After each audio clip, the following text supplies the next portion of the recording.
The Karelian Drift sat in dock at Waystation Muhar, 9 the way it always sat, tired, scarred, and still there. The hull plating had gone the color of old dishwater years ago. The cargo ramp had a squeak in it that no amount of oil had ever fixed. The docking clamps grabbed the ship with a sound like a large animal clearing its throat. And they did it every single time, and Mara Voss had stopped noticing both sounds, the same way you stop noticing the sound of your own breathing. She stood on the loading platform and ate a protein bar. It tasted like someone had described food to a machine, and the machine had done its best. She ate it anyway because it was 0600 station time. The coffee wasn't ready yet, and her body needed fuel, whether the fuel deserved gratitude or not. She was 44 years old. She had the kind of face that had stopped making apologies for itself somewhere around age 35. Gray was coming in at her temples, and she had not done anything about it and did not plan to. Her hands were rough. Her jacket was old. Her boots had been resoled twice in the past 3 years, and would probably need it again by end of season. She stood on the platform and she watched the dock. She watched it the way you watch a door you already know is going to open. Not worried, just watching. The GTA enforcement skiff came in at 0614. No hail first. They never hailed first anymore. 2,554. It came in smooth and low and quiet, and docked itself 2 slips down from the Karelian Drift, with the particular confidence of something that has never once had to think about whether it had the right to be somewhere. Mara finished her protein bar. She folded the wrapper into a neat square. She put it in her jacket pocket. 2 Velhari stepped off the skiff. Bone-white uniforms, translation collars blinking blue at their throats. They had scanning equipment on their belts and data pads in their hands and expressions on their faces that were not cruel and not angry. They were doing a job. The job involved her ship. This was simply the shape of the morning.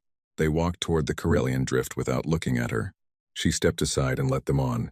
Her engineer, Dmitry Selk, was in the cargo hold when the inspectors arrived.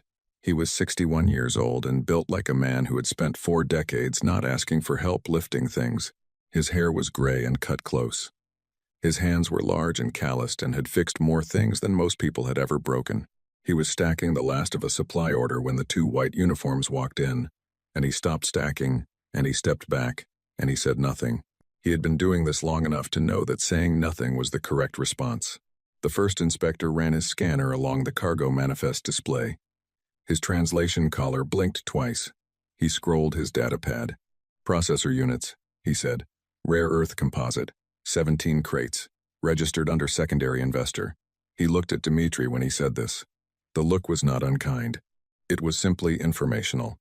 These units are Class 9 transit material under current compact tariff schedules. And Dmitry said nothing. Pre-clearance was filed under Earth Unified Government Registration Protocols. The inspector continued, scrolling. EUG registration is no longer accepted as valid. Compact standing. Standard tariff levy applies. These units are subject to seizure for non-advance payment.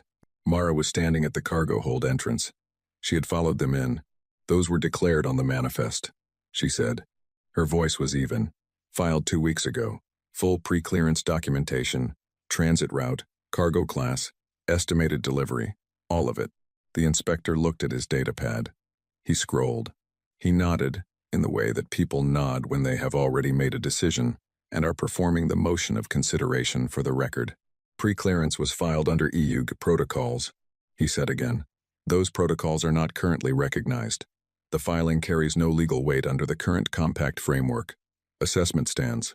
There was nothing to say to this. She had tried saying things to this before, on 3 other ships, on 4 other docks, in the last 3 years. The words went into the assessment report and the assessment stood and the crates got taken and the white uniforms got back on their skiff. She said nothing. Dmitry said nothing. The second inspector called for a loading drone on a handheld communicator, and the drone came, and it moved through the cargo hold with mechanical patience, and it took all 17 crates off the Karelian Drift in 22 minutes. The inspectors signed their forms. They gave her a copy of the seizure notice. The notice had a reference number on it, and a mailing address for formal disputes, and a fee schedule for filing an appeal. The appeal fee was listed at the bottom in small text. 4,000 credits. The inspectors left. The skiff departed without hailing on the way out. The dock was quiet again.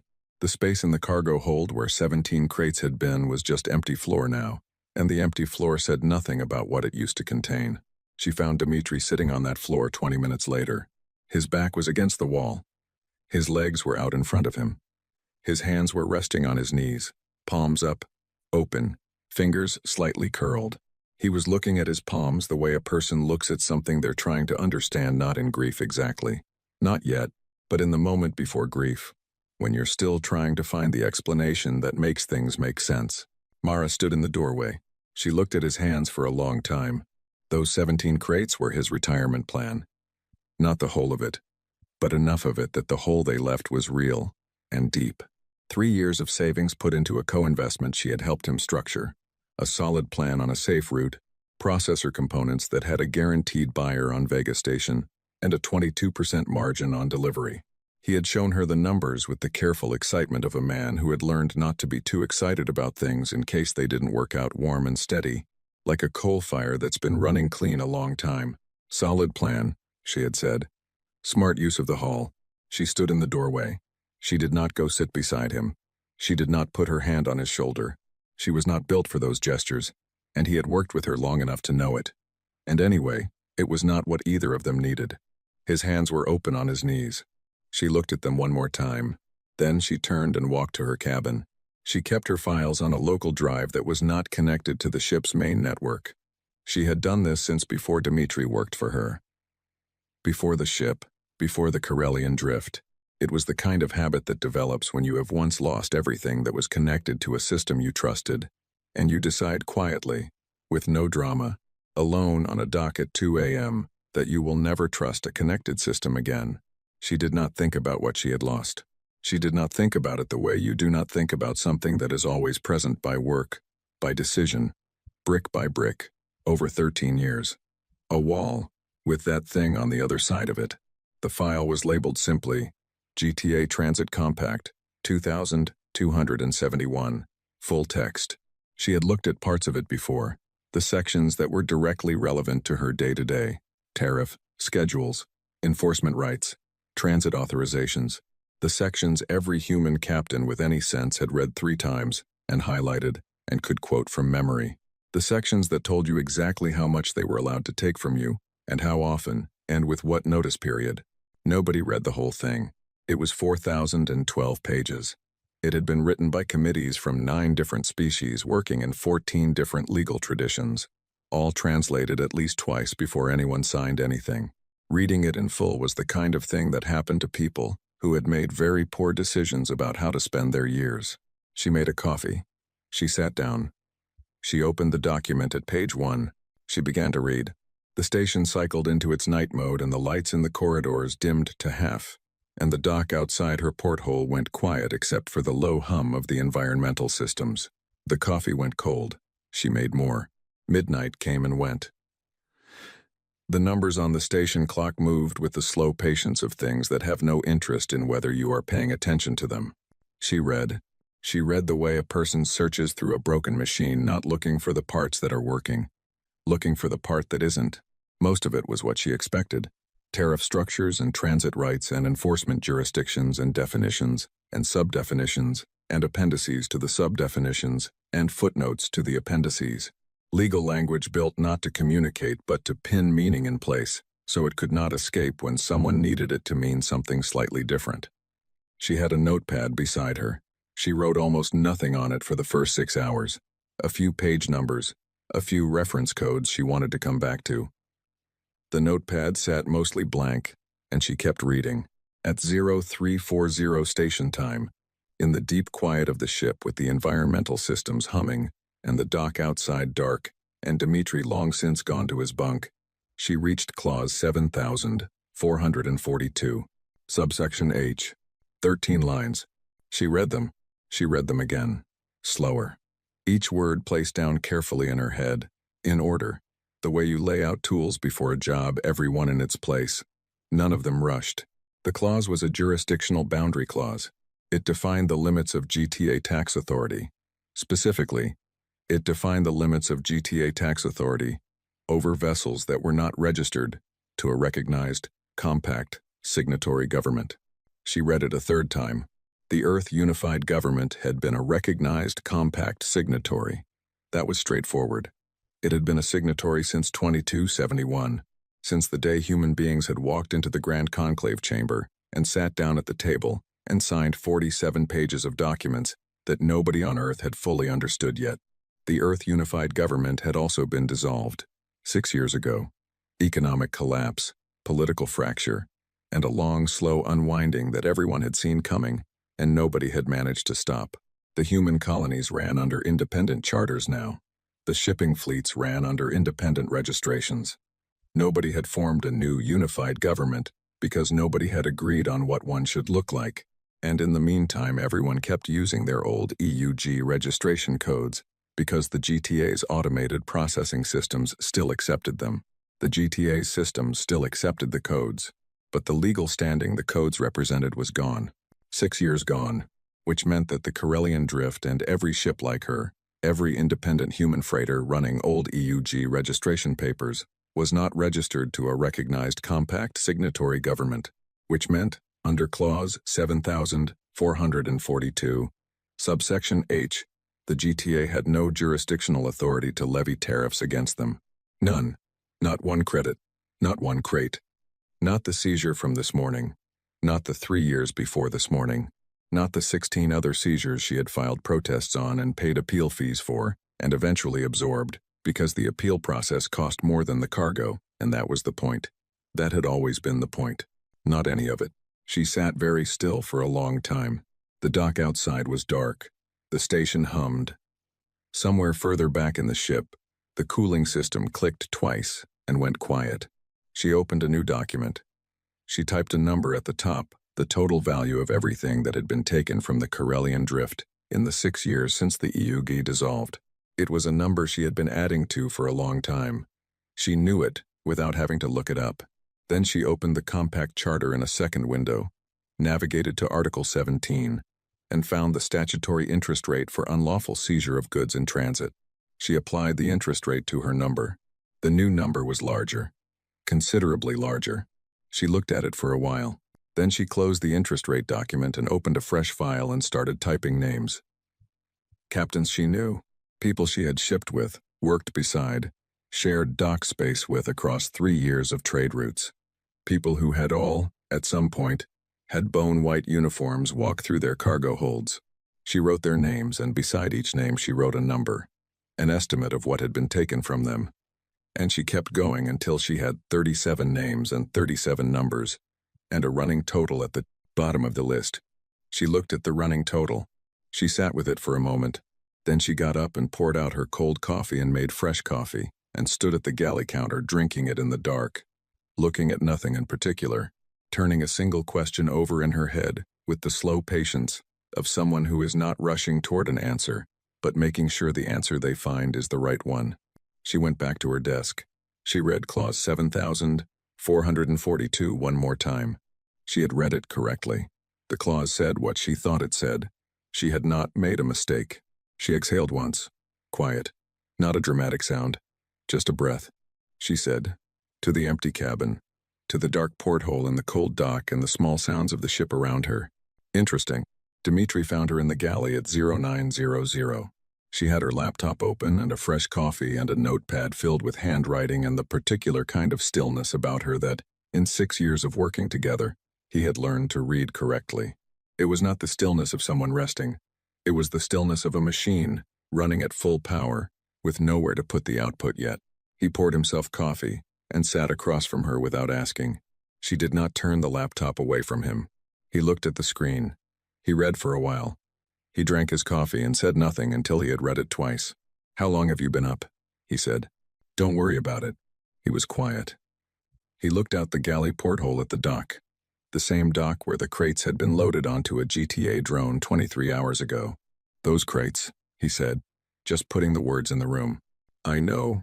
3 years. Mara. I know. She looked up from her screen. I'm going to get it back. He looked at her for a long time. He was not an easy man to surprise, and she could see something shifting in his face, not hope yet, because he had stopped letting himself get to hope too quickly. But the small, careful thing that lives just before hope, When you're listening hard to figure out if someone is serious. How? He said. She turned the laptop toward him and let him read. He read the clause. He read it again. His coffee sat cooling and he did not touch it. When he finally looked up, his face had the expression of a man who has just understood a joke that was told a very long time ago and has only now, years later, finally landed.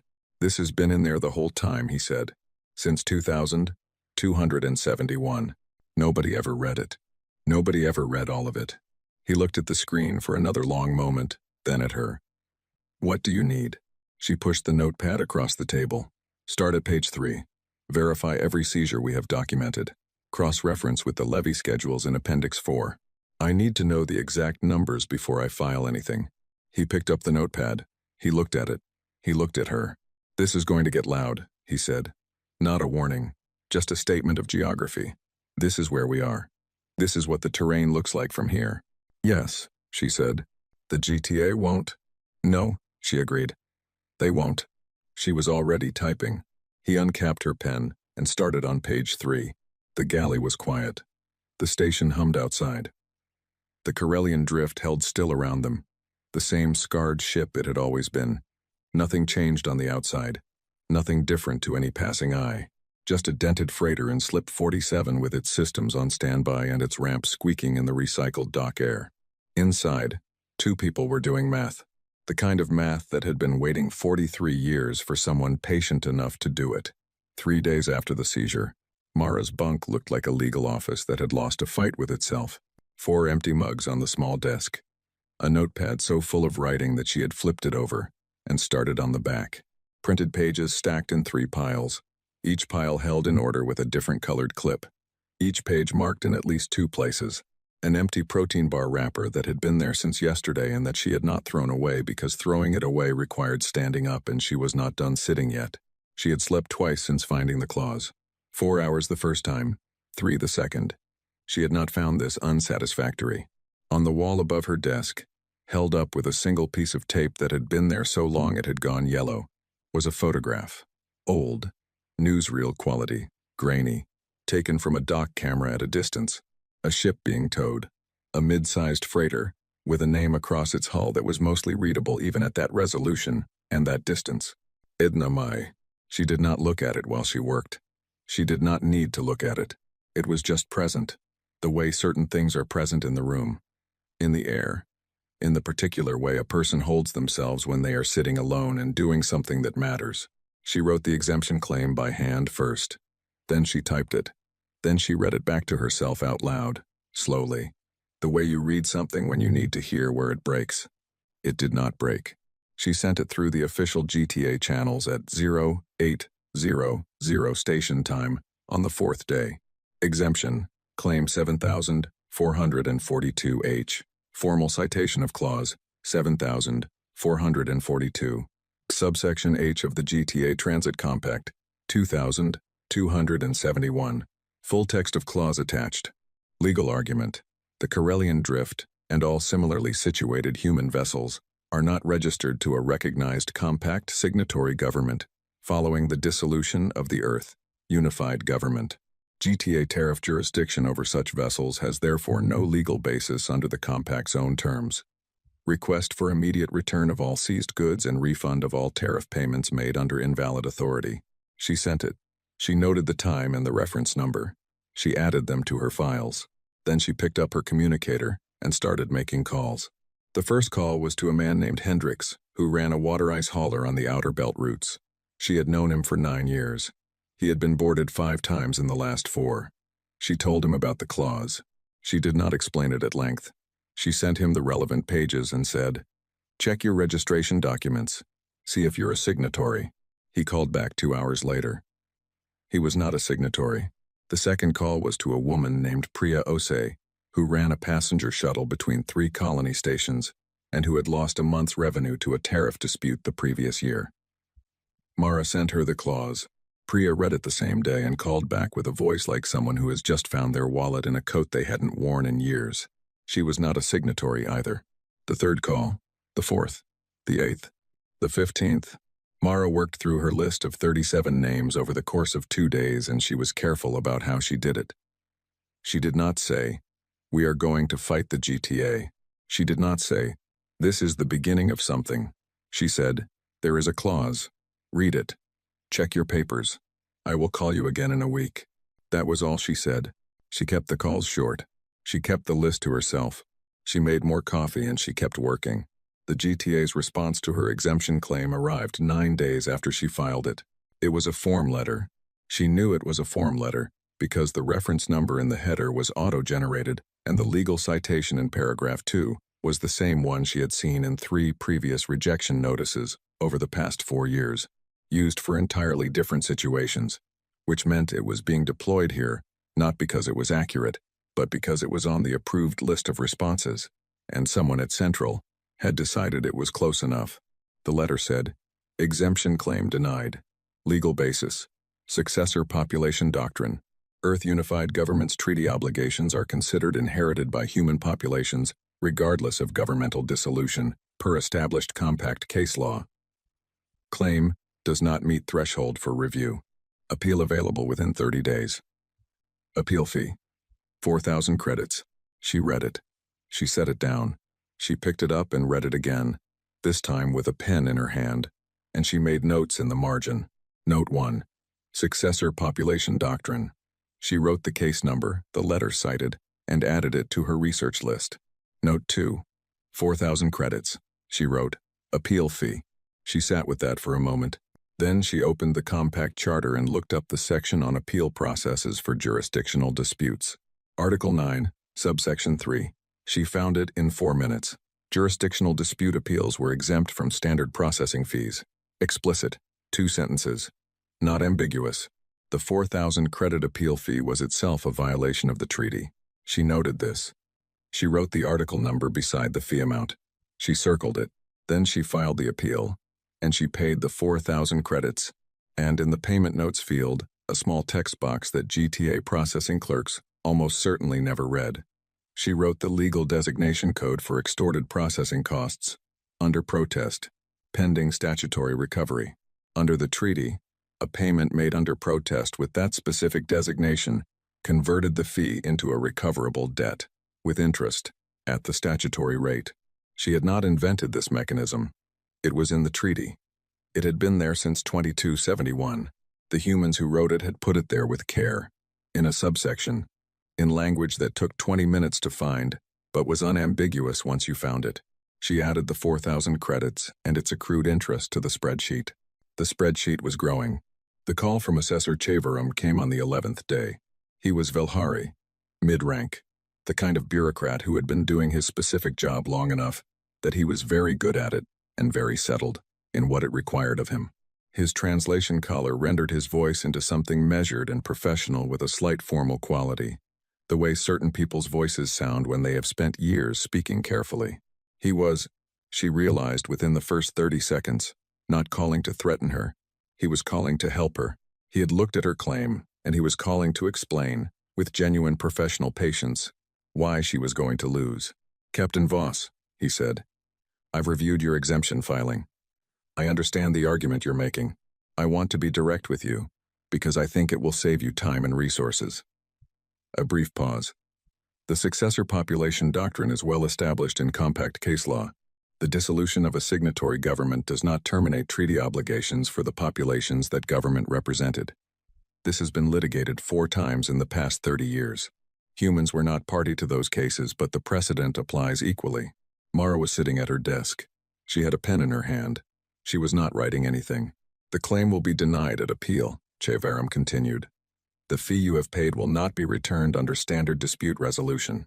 I would recommend withdrawing the appeal, which will stop further costs from accruing, and accepting the current assessment schedule going forward."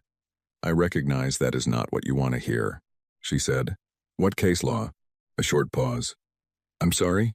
"The 4 cases you mentioned." "Successor population doctrine." "What are the case numbers?" Another pause, slightly longer this time. "I can send them to you." "Please," she said. He did. Within the hour.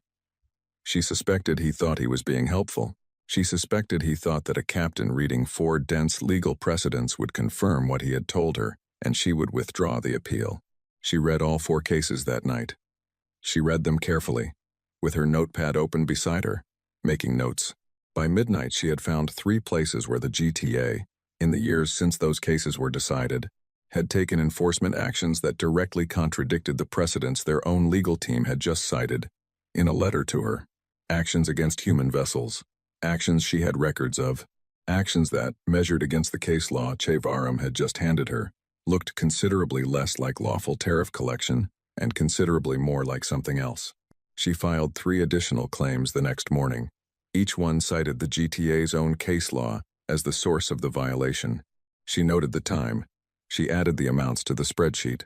The spreadsheet had started as a single column: value of goods seized, date, ship, captain's name. It had been a personal record, the kind of thing you keep because you need somewhere to put the numbers, so they stop circling in your head at 2 a.m. It was not a single column anymore. It had expanded across 3 weeks of research into something larger and more careful: seizures organized by date and by treaty clause violated, interest calculated, per Article 17, additional claims for unlawful appeal fees, cross-referenced with the case law the GTA had sent her, each violation flagged against the precedent that made it a violation. She had also, quietly, been collecting numbers from the captains on her list. Not all 37 had responded. 22 had. Some had sent her their records directly. Some had just given her totals. Some had asked questions she answered carefully and briefly and then asked them to send their numbers. She had not told any of them what she was building. She had said, "I need accurate records for a legal filing. I'll be in touch." 22 sets of records. 22 histories of seizures and fees and appeal costs and documented losses, stretching back in some cases longer than her own. A retired captain named Vela Maris had records going back 8 years, meticulous and organized in a way that suggested she had always believed they would be useful someday. An old hauler called Jerome Park had kept every seizure notice in a physical folder in his bunk because, he said, "You never know. You never know." Mara added their numbers to the spreadsheet. She applied the interest rate. She updated the total at the bottom. She looked at it. She looked at it for a long time. Dmitri found her at the table on a Tuesday evening. She had not moved in what looked like several hours. There were 2 mugs near her laptop, both cold. She was working with the focused stillness of something load-bearing, the kind of concentration that other people tend not to interrupt. He made fresh coffee without being asked and put a cup beside her. He looked at the screen. He had been involved enough in the past 3 weeks to understand most of what was on it. The clauses, the cases, the filing records, the running correspondence with other captains. He understood the shape of what she was doing even when she didn't explain it, which was most of the time, but he had not seen the spreadsheet at full scale before. He looked at the total at the bottom of it. He was quiet. "That's across how many ships?" he said. 22 records so far, not counting mine." He looked at the number again.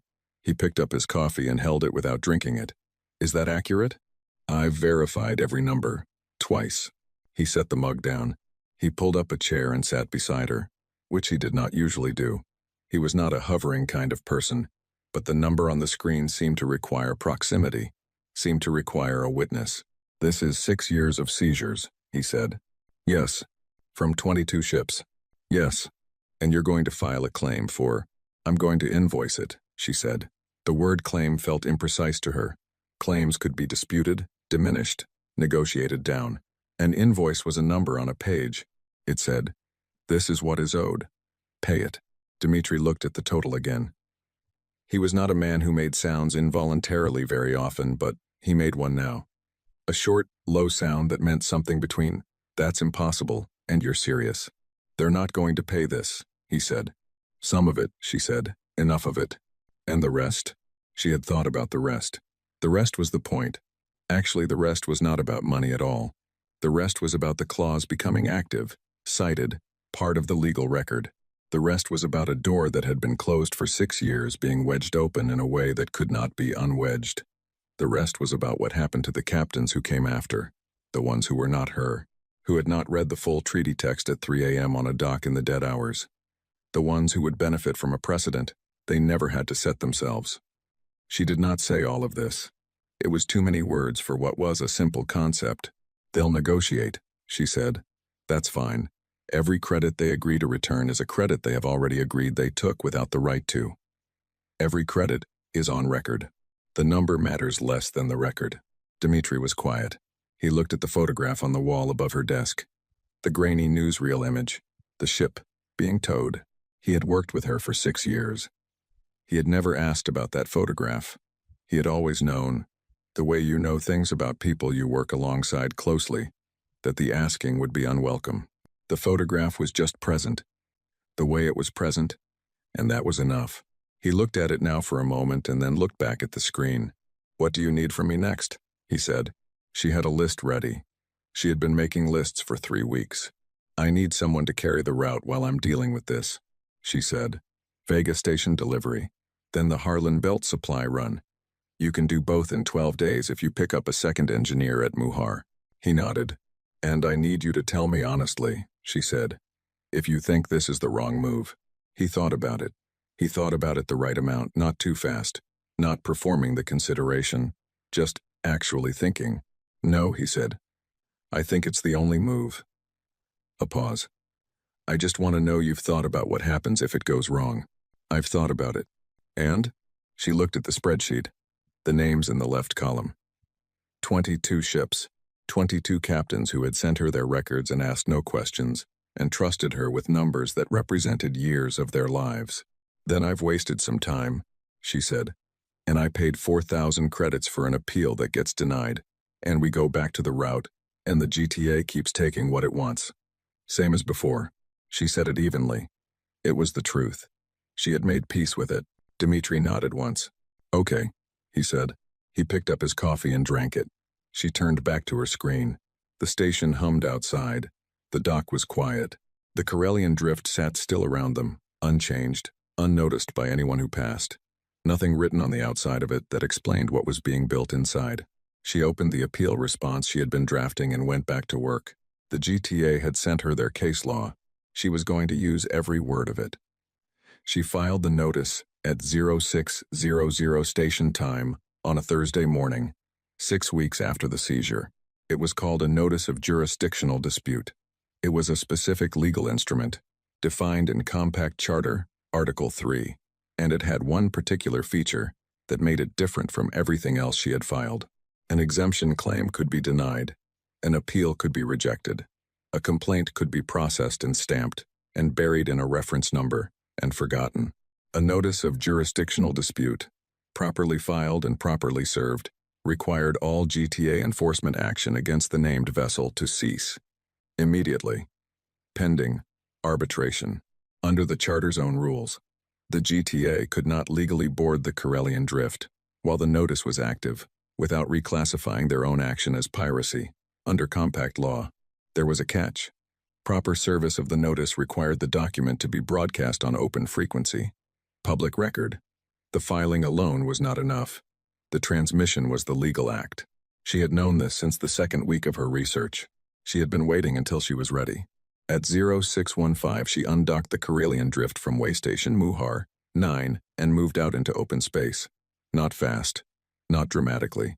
The way you pull out of a parking space when you know exactly where you're going and you are in no particular hurry to pretend otherwise.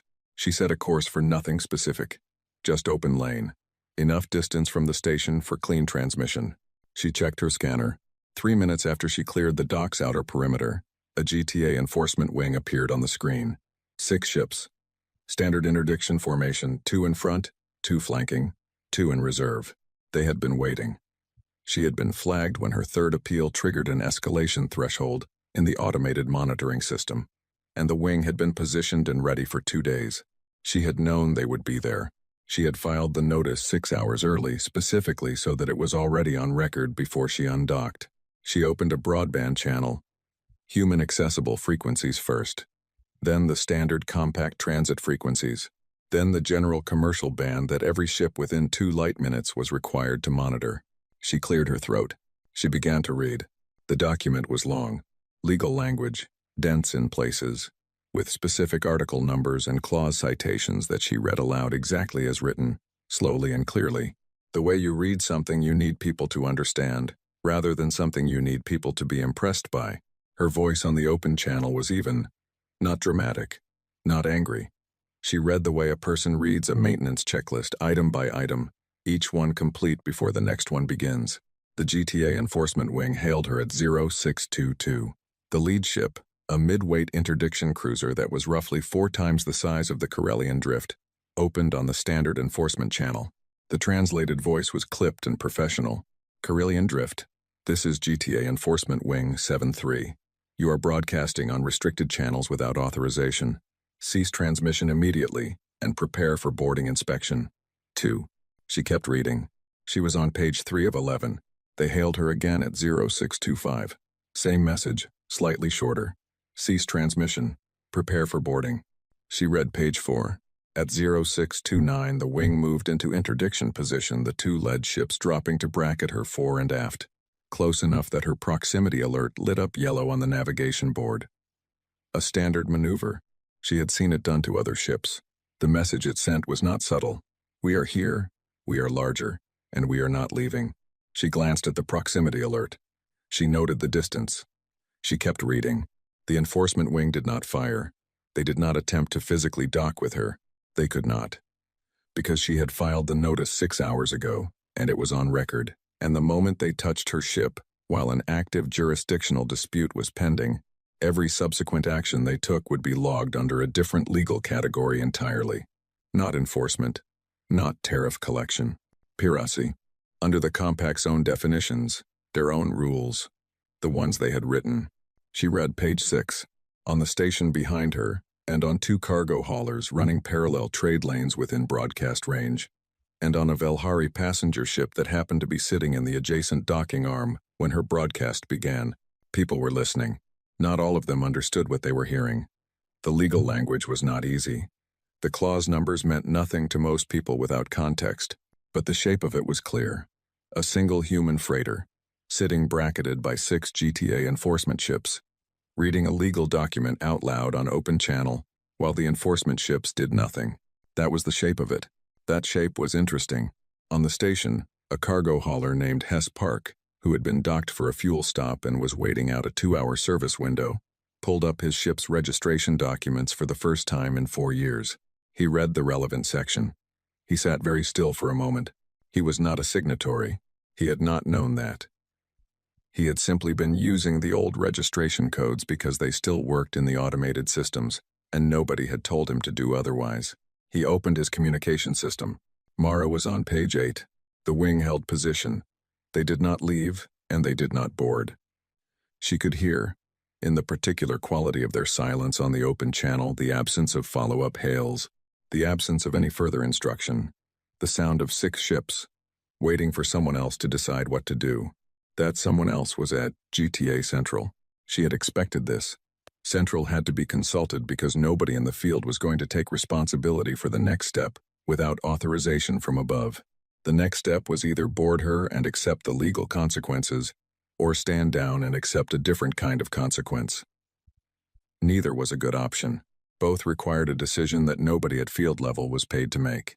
She read page 9.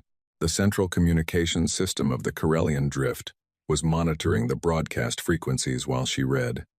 In the bottom left corner of her navigation display, a small counter was running. It was not a standard navigation instrument. She had written the code for it herself, 3 weeks ago, on a night when Dimitri was asleep and the ship was quiet, and she had needed something to do with her hands while she thought. The counter tracked the number of ships that opened a broadcast channel on the same frequency as her transmission within response range. When she started reading, it said 1. By page 5, it said 4. By page 8, it said 11. She did not look at it directly while she read. She tracked it in her peripheral vision the way you track something moving at the edge of your sight when you don't want it to know you've seen it. Page 10.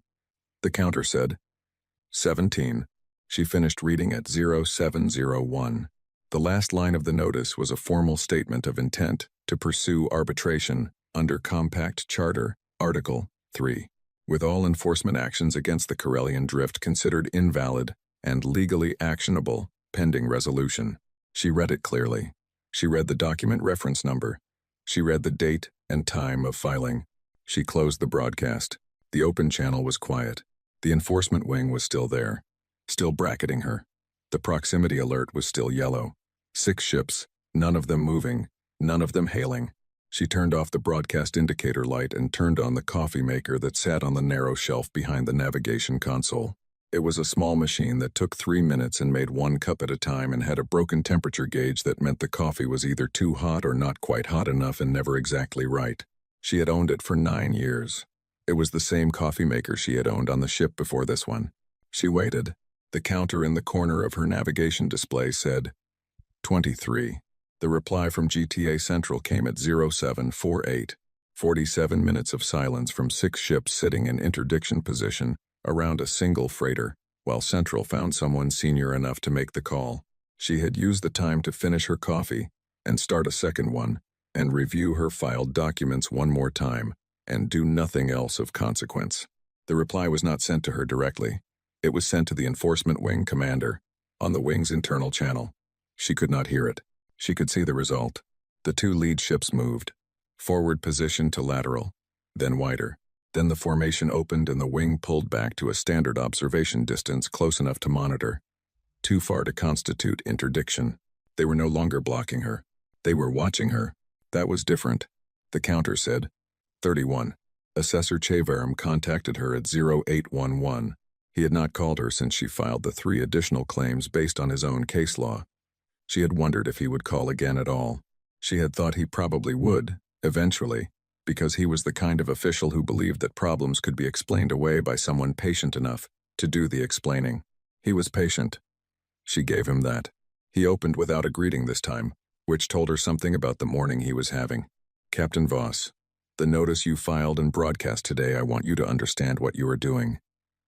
His translation caller rendered his voice carefully, but something in the cadence was off in a way she had not heard from him before. Flatter, more precise. The professional patience was still there, but it was working harder than usual. This is not a standard appeal. This action will escalate to formal arbitration. The process is lengthy and expensive, and the outcome is not guaranteed. I understand that, she said. The precedent you are citing has never been applied to the successor population doctrine. The legal community's view is that the doctrine supersedes the jurisdictional clause. You may be correct that no one has tested this specific intersection of law, but that does not mean the test will go in your favor. I understand that too, she said. A pause on his end. Then why? How long has the enforcement wing been outside my ship? She said. He was quiet for a moment. 47 minutes, approximately, pending Central's assessment. In those 47 minutes, she said, 31 ships opened a broadcast response to my transmission. I would check that number again. It was still climbing when you called. Silence. Not the professional pause of a man gathering his thoughts. Something different. The silence of a person recalculating. She waited. Captain Voss, he said. His voice was very careful now, each word placed down like something fragile. How long have you been planning this? She looked at the counter in the corner of her navigation display. It said, 38. Since 2271, she said. A longer silence. You weren't alive in 2271, he said. No, she said. But the people who wrote Annex Clause 7442 were thinking about me. She closed the channel. The enforcement wing pulled back to minimum monitoring distance at 0830 and held there. They did not leave the area. They were not going to leave the area. Withdrawal without authorization would be its own documentation problem, but they were not blocking her anymore, and they were not hailing her, and the proximity alert on her navigation board had gone from yellow to the pale gray of routine traffic. She sat in her pilot's chair and looked out the forward screen at nothing in particular. Open lane. Stars in the middle distance doing what stars do, which is exist without any investment in what is happening around them. The counter said, 44. She had not set it with a specific number in mind. She had not decided in advance what the number needed to reach.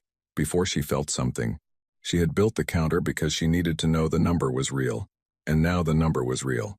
And she was sitting with what that felt like. It felt like a weight that had been carried for a long time shifting into a different position. Not gone. Not lighter, exactly. Just different. Redistributed. She heard Dimitri's boots on the corridor floor behind her. He came in and stood at the edge of the navigation bay. He had a mug in each hand. Real coffee, the expensive kind he kept in a sealed container in his personal stores and brought out on occasions that cleared a certain threshold of significance. He held one out without saying anything. She took it. They sat together in the quiet of the forward bay, her in the pilot's chair, him leaning against the doorframe, and they drank their coffee and looked out at the open lane, and the stars that didn't care, and the 6 GTA enforcement ships, sitting at a polite distance, doing absolutely nothing. The coffee was good. It was very good, actually. She had forgotten, in the weeks of bad galley brew and cold mugs and protein bars eaten over legal documents, that coffee could taste like this. She drank it slowly. The counter in the corner of the navigation display ticked up. It said 47, then 49, then 52. She watched it without turning her head, the way you watch something at the edge of your vision that you don't want to startle by looking at directly. The way you watch a fire you've been trying to start for a very long time. In the first moment after it finally catches. She did not say anything. Neither did Dmitri. Outside, the stars held still. The enforcement ships held still. The open lane ran on ahead of them, wide and empty. The same lane that human freighters had been running for 40 years, paying tolls they were never owed, because nobody had read the whole document. The counter said 58, then 61. She finished her coffee. She set the mug down on the console beside the broken temperature gauge coffee maker that had been with her since before this ship, since before this fight, since before she knew there was a fight to have. She looked at the enforcement wing on her scanner. 6 ships, holding distance, waiting for an order that was not coming. She pulled up the next document on her screen. There was still work to do. She never saw GTA Central. In the weeks that followed the broadcast, she received communications from it, documents from it, formal notices stamped with its reference codes and its seals, and its automated case numbers. She built a picture of it the way you build a picture of a fire you cannot see, from the smoke coming under the door, the temperature of it, the size of it, the direction it was moving. It was moving fast. That much was clear. On the 3rd day after the broadcast, a retired legal archivist named Seo-Yun Park surfaced from a Velhari station, where she had been living quietly for 6 years, and sent a public data packet to every human ship registry address she could find. The packet contained 114 pages of annotated documentation on the drafting process for the GTA Transit Compact, 2271. Meeting notes. Revision histories. The original version of Clause 7442, before it went through 4 rounds of committee editing. The email chain in which 3 human legal delegates had specifically and deliberately chosen language that created the jurisdictional boundary that Mara had found. Not accidentally. Not as an oversight.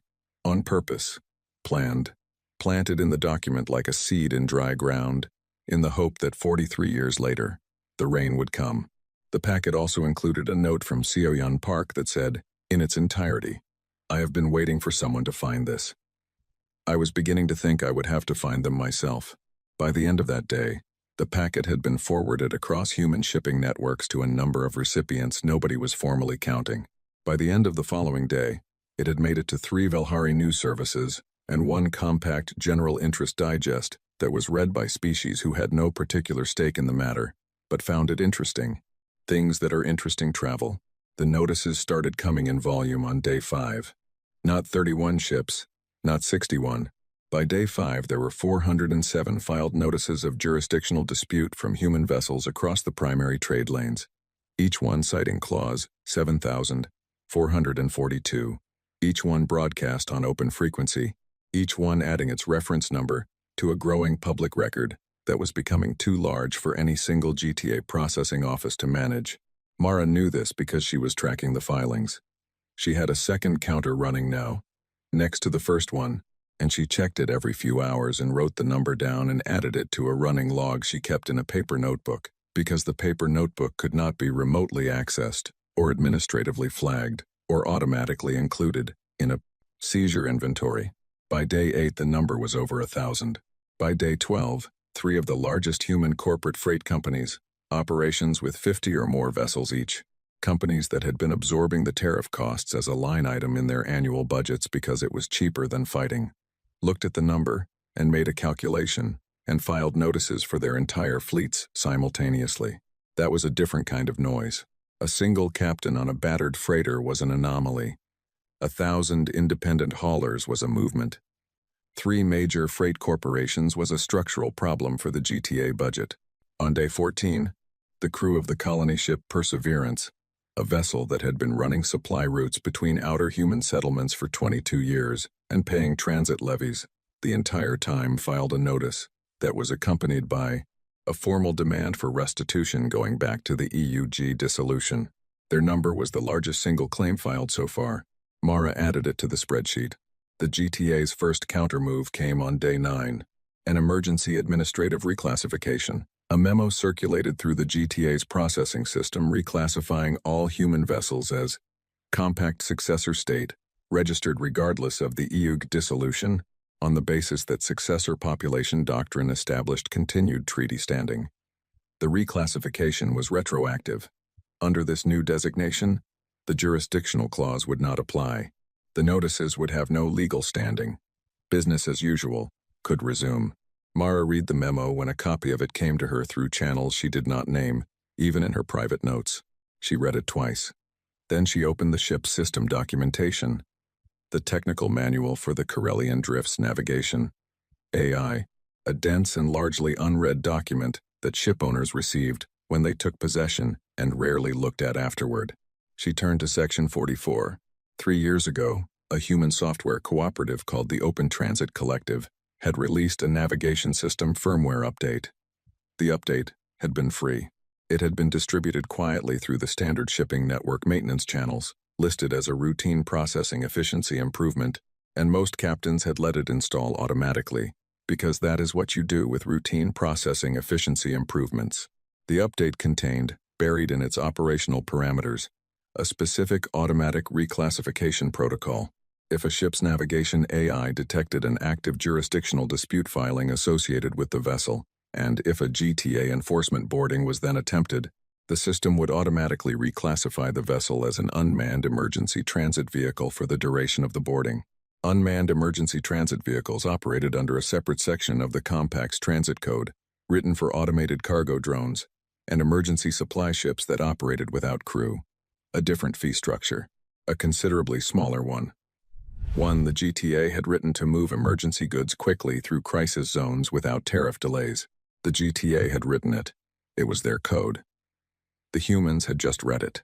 Every ship running the updated firmware, which was most of them, because it had been distributed as a routine update, and most people accept routine updates, would automatically reclassify under boarding. The emergency reclassification memo the GTA had just issued was not compatible with the unmanned vehicle code. You could not reclassify an unmanned emergency vehicle as a successor state registered vessel. The two designations had different legal parents. They could not coexist in the same system entry. The GTA's own automated processing infrastructure would reject the reclassification. For the vessels running the firmware, the memo would do nothing. Mara noted this in her log. She did not send the note to anyone. She did not need to. The Open Transit Collective had distributed the update. The ships were already running it. The process was already in motion, separate from her, requiring nothing from her. She moved on. The second countermove came on day 16, transit license review. The GTA announced a mandatory review period for all human vessel transit licenses, pending resolution of the mass jurisdictional disputes. During the review period, licenses would be considered suspended. Vessels operating on suspended licenses would be subject to immediate enforcement action.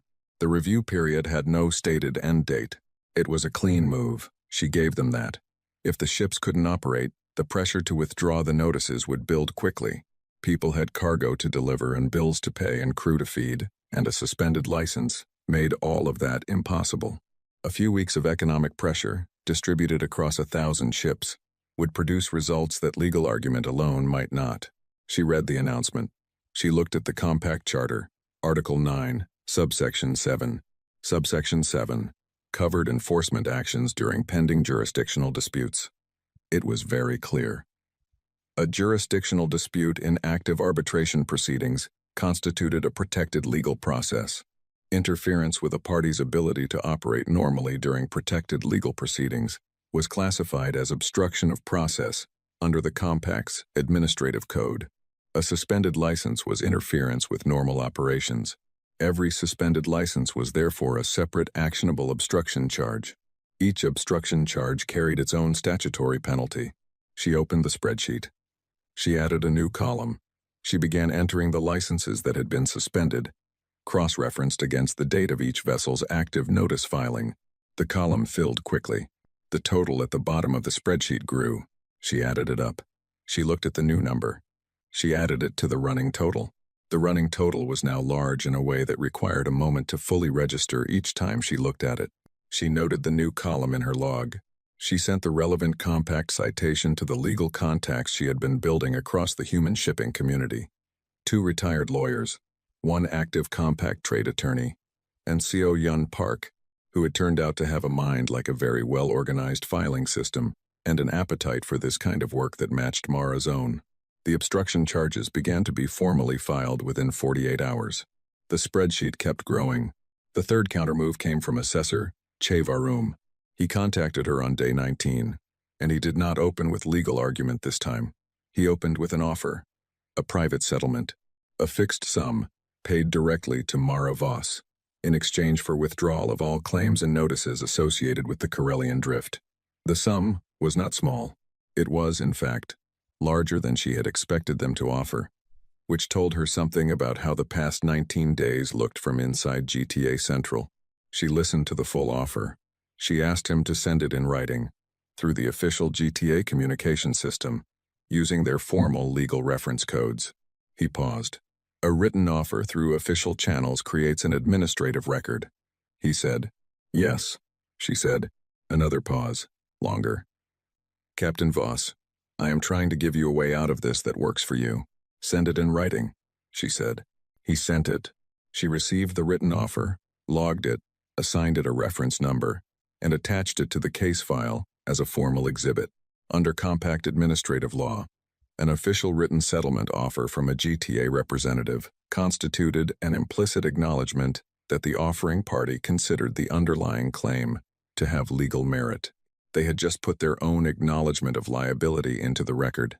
She sent Che Varum a brief reply thanking him for the written correspondence and noting that the offer would be considered as part of the broader arbitration process. She did not withdraw anything. On day 23, a Volhari academic named researcher Meth Sula published a paper in the Compact Legal Review. The paper was titled, in translation, something close to Retroactive Legal Infrastructure: How Human Delegates Colonized the Compact Framework at the Point of Entry. It was not meant as a compliment. Methsula was arguing that the humans had acted improperly, that embedding dormant legal mechanisms in a treaty signed in good faith by other parties was a form of bad faith negotiation that violated the spirit of the compact, even if it was technically within its letter. The paper was very widely read. It was widely read partly because the academic argument was interesting and partly because of what the paper confirmed, that the humans had done this deliberately, at the table, in 2271, when they were new to the compact and every other species at the table thought they were dealing with frightened newcomers who would sign whatever was put in front of them. They had not been frightened. They had been reading. Mara received 3 copies of the paper forwarded to her by different people in the same afternoon. She read it once. She noted 2 places where Methsula's argument relied on a misreading of a subsection that she happened to know well. She did not send a correction. It was not her paper, and the misreading did not affect the legal proceedings. She filed it. She moved on. Dmitri came back from the Vega station run on day 26. He walked into the galley of the Karelian Drift and found Mara, exactly where he had left her, 12 days earlier, at the table, laptop open, coffee at elbow, the paper notebook beside her, and the particular stillness that meant the machine was running. He had been in contact with her while he was away, brief and practical messages about the route and the cargo, and 1 question about a customs form that she had answered, in 4 words. He had not asked her how things were going. He knew how things were going from the news services he was monitoring. He made coffee and sat down. He looked at her. She looked back. "How was the run?" she said. "Fine. Delivered clean. Picked up the return cargo at Harlan." He set his mug down. "The customs officer at Vega asked me about the notices, whether I had filed one." "Had you?" "I filed it from the ship 3 days into the trip." He looked at her steadily. "You could have told me to." You didn't need me to tell you. He accepted this. He drank his coffee. After a while, he said, "Show me where we are." She turned the laptop toward him. He looked at the spreadsheet. It was not the same spreadsheet he had last seen. It had grown sideways and down. New columns extending the original structure. New rows added daily as claims were filed, and obstruction charges were logged, and the settlement offer was entered, and the interest calculations were updated to current date. He scrolled. He read slowly. He looked at the columns for the countermoves, the reclassification attempt, the license suspensions, the private settlement. He looked at the column that tracked the settlement offer's implicit liability acknowledgement and what that meant for the broader arbitration case. He reached the bottom. He looked at the total. He sat back. He pulled the laptop toward him and ran the calculation himself, top to bottom, checking her numbers against the interest rate and the penalty schedules she had cited. He did it carefully. He did not do it because he thought she had made a mistake. He did it because the number was large enough that he needed to verify it with his own hands before he could hold it properly in his head. He ran it twice. Then he got up and went to his bunk and came back with a sheet of paper, actual paper, the thin kind used for cargo manifests, slightly crumpled at the corner, and a pen. He wrote the number down by hand, the full number, with all its digits, in his large, careful handwriting. He slid it across the table to her. She looked at it. She did not pick it up. She just looked at it sitting there on the table between them, written in pen on cargo manifest paper. The number that represented 6 years of illegal seizures across hundreds of ships, calculated with compound interest, adjusted for obstruction penalties, inclusive of the GTA's own inadvertent acknowledgments. It was a number that should not have been possible to arrive at. It was possible only because of 43 years of patience by people who were long dead, and 6 weeks of work by people sitting in this galley, and a clause in a document that nobody had ever read all the way through. Is that right? Dmitri said. Yes, she said. He looked at it. They're not going to pay all of it. No, but they're going to pay some of it. Enough of it, she said. He nodded slowly. He picked up his coffee. He looked out the galley porthole at the dock, which was the same dock it had always been. The same scarred, ordinary working dock. It was on the morning the 2 white uniforms walked through and took his crates.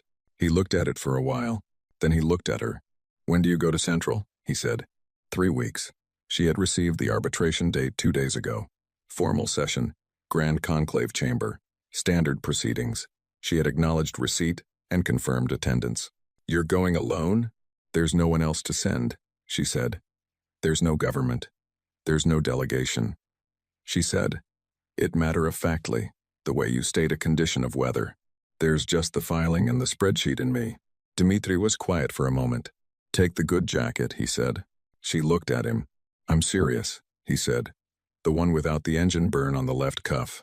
She had one jacket with an engine burn on the left cuff, and one jacket without. The one without was not significantly better than the one with. They were both working jackets. They both smelled of the ship. I'll think about it, she said. Dmitri, who knew exactly what that meant, nodded and drank his coffee. Outside, Waystation Muhar, 9 hummed and cycled and processed its thousands of daily transactions, ships in and ships out, cargo moving in all directions, the ordinary machinery of commerce that had been operating exactly the same way for years. Slightly less of it was going to the GTA now than it had been 6 weeks ago, not because of any blockade, not because of any protest or demonstration or act of force, because of a counter in the corner of a navigation display, and a number written in pen on a piece of cargo paper, and a woman who had read all 4,000 pages. 3 weeks, she thought. She closed the laptop and went to bed. For the first time in 6 weeks, she slept for 8 full hours and did not dream about anything at all. The Grand Conclave Arbitration Chamber at GTA Central was large enough that sound moved differently inside it. Not an echo exactly. More like the room absorbed noise and considered it before giving it back. Slightly changed. It had seats for representatives of 47 species. Most of them were filled. Mara Voss sat at the human representatives table alone. The table was long. It was designed for a delegation, several people, support staff, legal advisors arranged in a row, the way the other species had arranged themselves. The Vilhari table had 9 people at it. The Tarathi coalition had 11. There were assistants and legal aides and people whose specific job appeared to be handing documents to the people next to them at precisely the right moment. Mara had a laptop, a notepad, a copy of the spreadsheet printed on 11 pages and organized with colored clips. Same as always. A cup of coffee she had made in the small preparation room off the main corridor before the session opened, using the machine in there, which was considerably better than the one on her ship. She had worn the jacket without the engine burn. It still smelled like the ship. She had decided this was acceptable. The lead arbitrator was a Velhari named Senior Arbiter Thokalis. He was old in the way of Velhari officials who had survived long enough to become architecture, not just working in the institution, but part of its structure. Load-bearing. Present in a way that felt permanent. He had been doing this job, in various forms, for longer than Mara had been alive. She could see it in how he moved, how he arranged his documents, how he looked at the room with the calm attention of someone who had seen every version of this situation and had developed exact procedures for each one. He had not seen this version before. She could see that too, in the slight pause before he opened proceedings. The way his eyes moved across the human table, the long empty stretch of it, the single person at the far end, the absence of a government behind her. He composed himself. He opened proceedings. This session convenes under Compact Charter Article 3 to address the consolidated jurisdictional dispute filings associated with human vessel registrations. He looked at the human table. The filing party. Please identify yourself and your authorizing body. Mara said. Captain Mara Voss. Independent vessel Karelian Drift. I have no authorizing body. A small sound moved through the chamber. Not loud. The sound of many people shifting their attention at once. Thokalis looked at her for a moment. You are representing the consolidated human claims? I'm presenting an invoice, she said. She had expected them to object to this. She had prepared for various forms of the objection procedural challenges, questions of standing, arguments that without a recognized government behind her, she had no right to present claims on behalf of other vessels. The challenge came from the GTA's legal panel. 3 seats to her left. A sharp-faced Velhari attorney, who had the particular energy of someone who had spent the morning sharpening arguments. He stood. He raised the standing issue directly. No recognized human government, no authorized delegation, no legal basis for a consolidated presentation. Mara let him finish. Then she opened the compact charter on her laptop and read, aloud, Article 3, subsection 12. Any individual party to a jurisdictional dispute may present claims on behalf of other affected parties who have provided written authorization, regardless of governmental affiliation, provided that written authorization is on file with the arbitration registry. She had collected written authorizations, all of them. Every captain who had filed a notice had been asked, in the same communication that confirmed receipt of their filing, to sign a 1-page authorization form allowing their claims to be presented in consolidated proceedings.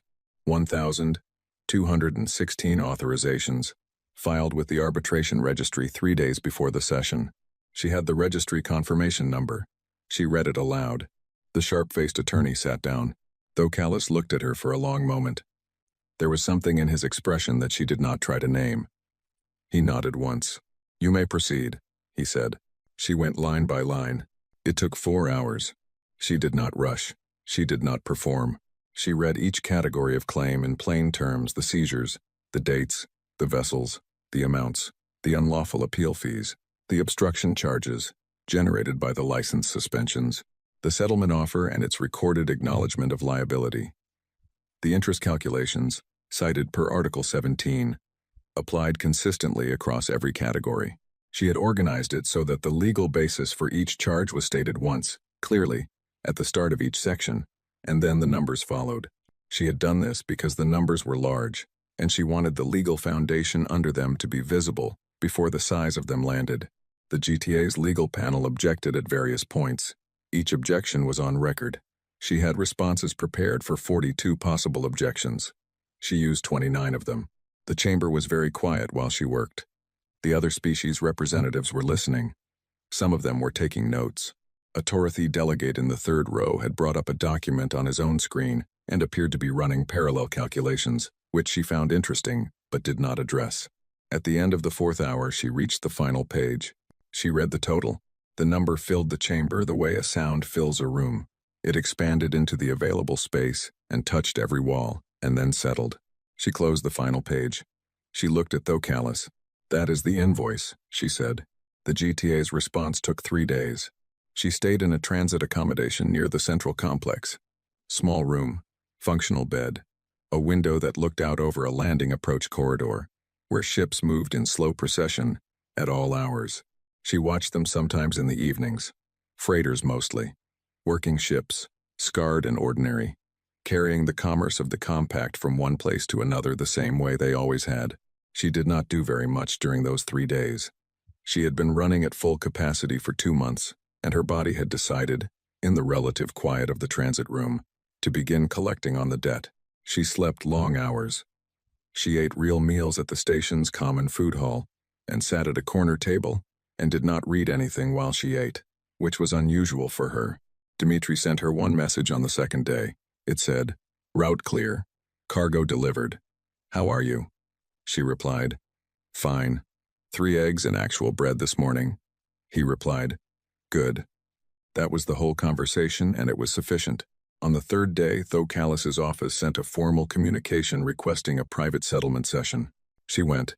The settlement session was in a smaller room than the arbitration chamber. 4 people from the GTA's side, including Chevaram, who sat at the far end of the table and looked at her with an expression she recognized. Now the expression of a man who had adjusted his understanding of a situation several times in recent weeks and was still in the process of adjusting. They did not pay the full invoice. She had never expected them to pay the full invoice.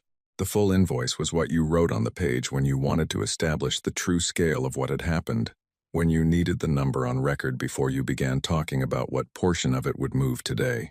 They paid 63%. 63% of her number, distributed across all the filing vessels according to their individual claim amounts, with an administrative processing schedule of 90 days. She accepted this.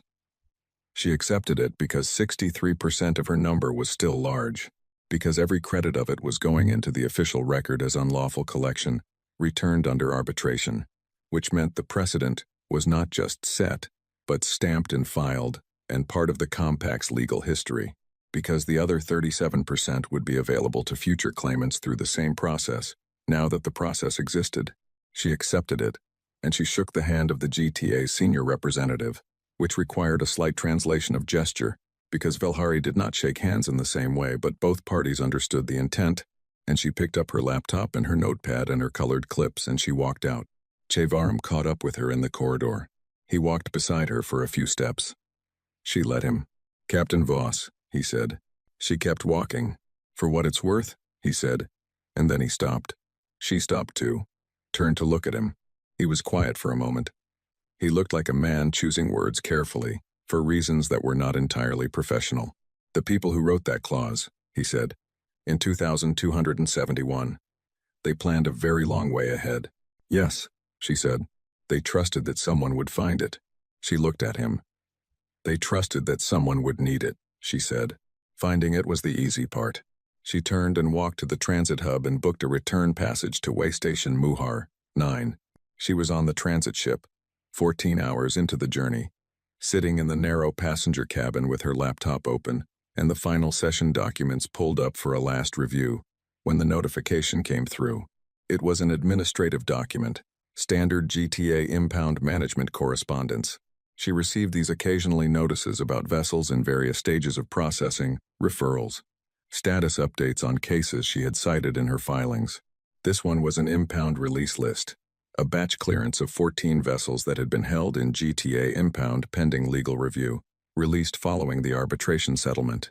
Administrative action, attached to the broader resolution as an unstated line item, the kind of thing that happens in the back offices while the main proceedings take up everyone's attention. She scrolled through it. 12 of the 14 vessels were ones she recognized ships cited in the mass filings, vessels that had been seized whole rather than just their cargo, sitting in impound for months or years while their owners paid fees and filed appeals and eventually gave up. She kept scrolling. The 13th entry, vessel ID, EM7731 Voss, class, mid-range independent freighter, impound duration, 13 years, 4 months, status, released, impound account cleared, Available for owner collection at GTA Holding Facility, Sector 9, Bay 14. She read it. She read it again. Then again, slower. EM 7731 VOS. The Edna Maya. She did not move for a long time. The transit ship hummed around her. The cabin was small and the light was the standard flat white of transit accommodations, and outside the porthole was the blank dark of open space between stations. Her laptop screen had gone to standby. She did not wake it. She sat with her hands on the table in front of her, flat, not doing anything. Dmitri was going to ask her about the settlement figures. She had the numbers ready. She had the distribution schedule and the processing timeline, and a clear brief on what each captain should expect, and when. She had prepared all of this on the second day in the transit room, while she was supposed to be resting. She would tell him all of it. Later, she reached forward and woke the screen and pulled up the impound release document, and read the line again one more time to confirm it was still there. Still saying what it said, because she was a person who verified numbers before she trusted them. It was still there. Status, released. She put the laptop on the seat beside her. She turned off the cabin light. She sat in the dark with the hum of the transit ship around her, and the blank dark outside the porthole, and 13 years of something in her chest that had no name she had ever given it. She did not cry until the cabin was fully dark, and the corridor outside was quiet. Even then it was brief. One hand over her mouth, eyes closed. The kind of crying that has been waiting a long time, and is very tired, and does not have the energy to be large. Only real. Then she turned the light back on. She washed her face at the small sink. She looked at herself in the mirror for a moment, the gray at her temples, the lines, the face that had stopped making apologies for itself years ago, and she nodded once. At herself. For no particular audience. She sat back down. She opened the laptop. She finished her review of the settlement documents. There was still work to do. The Edna May was in Bay 14, Sector 9, exactly where the document said it would be. Mara went alone. She told Dmitri she needed to inspect a reclaimed vessel before arranging transport. She told him to prep the Karelian drift for departure because she wanted to move cargo within the week. Both of these things were true. Neither of them was the whole truth, and Dmitri, who had worked with her for 6 years and understood the geography of what she did and did not say, accepted them without follow-up questions. The bay was large and mostly dark. GTA holding facilities were not maintained with comfort in mind. Cold air, harsh light at intervals, the kind of place designed for storage rather than visits. She found it in the back of the bay. It was smaller than she remembered. She had been 31 the last time she stood next to it, and she had been different then, and things look different when you are different. But it was also genuinely smaller than the Karelian drift she had been young when she owned it, running smaller routes, and the ship had matched the scale of that life. The hull was oxidized where it had been in cold storage too long without maintenance cycles. The running lights were dead.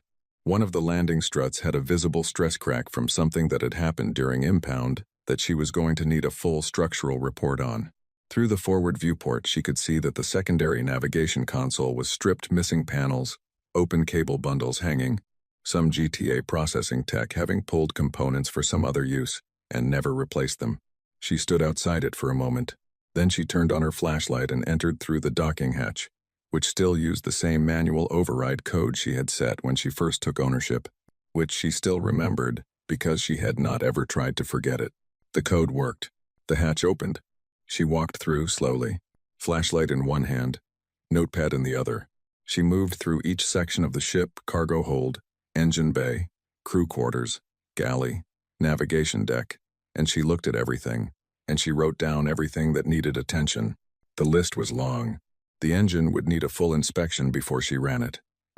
The water reclamation system had failed at some point in the 13 years, and would need to be rebuilt from the secondary components.